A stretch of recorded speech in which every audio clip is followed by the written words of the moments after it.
Saudara terkasih, berjumpa kembali dengan satu ayat sehari. Ayat hari ini diambil dari Injil Yohanes bab 12 ayat 26. Barang siapa melayani aku, ia harus mengikut aku.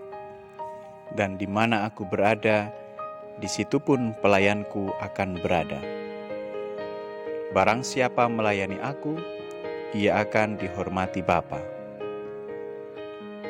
Saudara terkasih, kematian Kristus bukanlah fakta sejarah semata. Namun kematian Kristus adalah perspektif seorang murid Kristus yang memandang segala sesuatu karena Kristus. Kristus telah menggenapkan kehendak Bapa dengan mengorbankan dirinya sampai mati. Maka kita akan menyempurnakan kematian Kristus dengan menyangkal diri kita sendiri. Lalu bagaimana cara murid Kristus menyangkal diri mereka sendiri? Yohanes bab 12 ayat 26 mengatakan, mengikuti Kristus untuk menggenapkan kehendak Bapa, yaitu memfokuskan diri dan berubah diri menjadi seperti Kristus. Saudara terkasih, berkat Roh Kudus kita lahir baru, sehingga kita memiliki hati yang mengasihi Allah dan keinginan untuk terus-menerus mengikuti Kristus.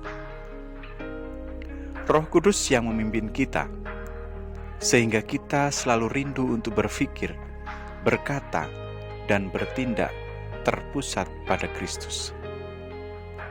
Hal ini akan terlihat dalam tindakan kita sehari-hari, terutama dalam karya pelayanan kita. Saudara, dulu para murid Kristus dikucilkan dari sinagog dan dari masyarakat Yahudi. Bahkan jemaat Kristen awal juga diolok-olok, difitnah karena Kristus. Namun Kristus memberi jaminan bahwa Bapa akan memberikan kehormatan kekal kepada mereka yang sungguh-sungguh mengikuti dan melayani Kristus. Penghargaan bagi murid Kristus tidaklah datang dari manusia, tetapi dari Allah. Apakah kita akan lebih suka dihargai atau dipuji Allah, atau dipuji dan dihargai oleh manusia? Mungkin kita akan lebih suka dipuji manusia, karena dipuji manusia lebih terlihat, dapat dilihat jelas, daripada dipuji oleh Allah. Tetapi saudara, pujian Allah adalah keselamatan kekal. Sebagaimana Kristus telah menggenapkan kehendak Bapa dengan mengorbankan dirinya untuk mati bagi umatnya, maka kita umatnya seharusnya menggenapkan kehendak Allah dengan mengikuti dan melayaninya sungguh-sungguh dengan menyangkal diri kita sendiri.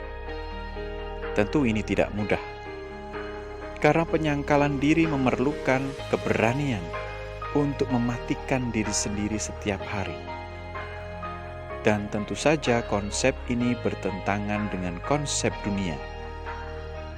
Dunia mengajarkan agar kita hidup berpusat pada diri sendiri. Sedangkan dalam konsep ilahi, Allah mengajarkan kita untuk berpusat pada Kristus.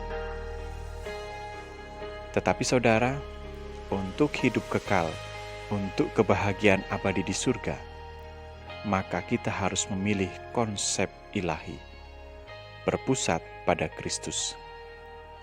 Marilah selagi ada kesempatan, kita mengikuti Kristus dan melayaninya dengan sungguh-sungguh.